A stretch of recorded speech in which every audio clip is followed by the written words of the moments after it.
La France serait-elle de plus en plus consommatrice de cocaïne ? Merci d'avoir posé la question.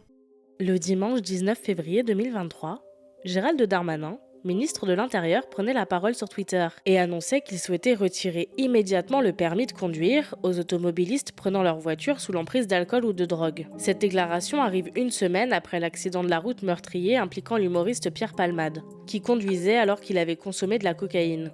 Cette drogue, qui d'après Santé publique France est la deuxième la plus consommée en France derrière le cannabis et gagne malheureusement de nouveaux utilisateurs à une vitesse folle, se retrouve alors au centre de l'actualité. On estime qu'en 2019, 1,5% de Français avaient déjà fait usage de cocaïne, selon un rapport de l'Observatoire français des drogues et toxicomanies. C'est quoi exactement la cocaïne ? C'est une substance au pouvoir addictif très puissant, élaborée à base de feuilles de cocaïer, mais coupée à plusieurs substances toxiques, comme le kérosène. La cocaïne est un psychotrope, ça veut dire qu'elle vient modifier l'activité de notre système nerveux. On trouve des effets stimulants, euphoriques et une atténuation de la fatigue et de la sensation de faim. En consommer a des effets néfastes sur le cerveau et le corps, et dans les cas extrêmes, peut mener à des convulsions, des crises d'épilepsie ou des hémorragies cérébrales. Mais aussi, si elle est inhalée, elle endommage gravement les parois nasales.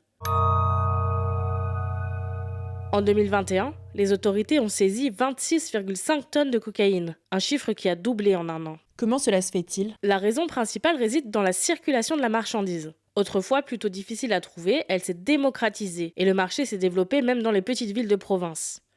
Pour Christian Andréo, interrogé par Slate et administrateur de l'association Gaia pour la réduction des risques, le marché de l'héroïne s'est asséché et a laissé place à un plus grand marché de la cocaïne.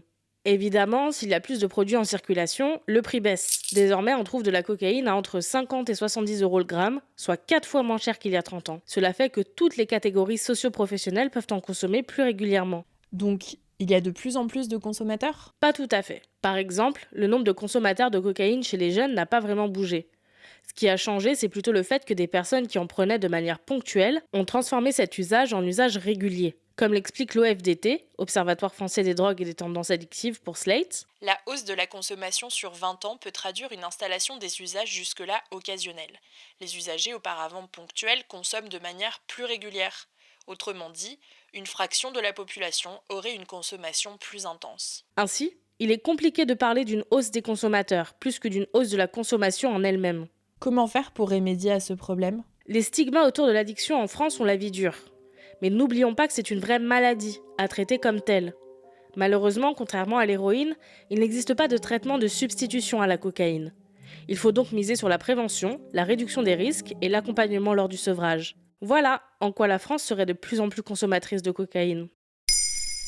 Maintenant, vous savez, un épisode écrit et réalisé par Maëlle Diallo. Ce podcast est disponible sur toutes les plateformes audio. Et si cet épisode vous a plu, n'hésitez pas à laisser des commentaires ou des étoiles sur vos applis de podcast préférés.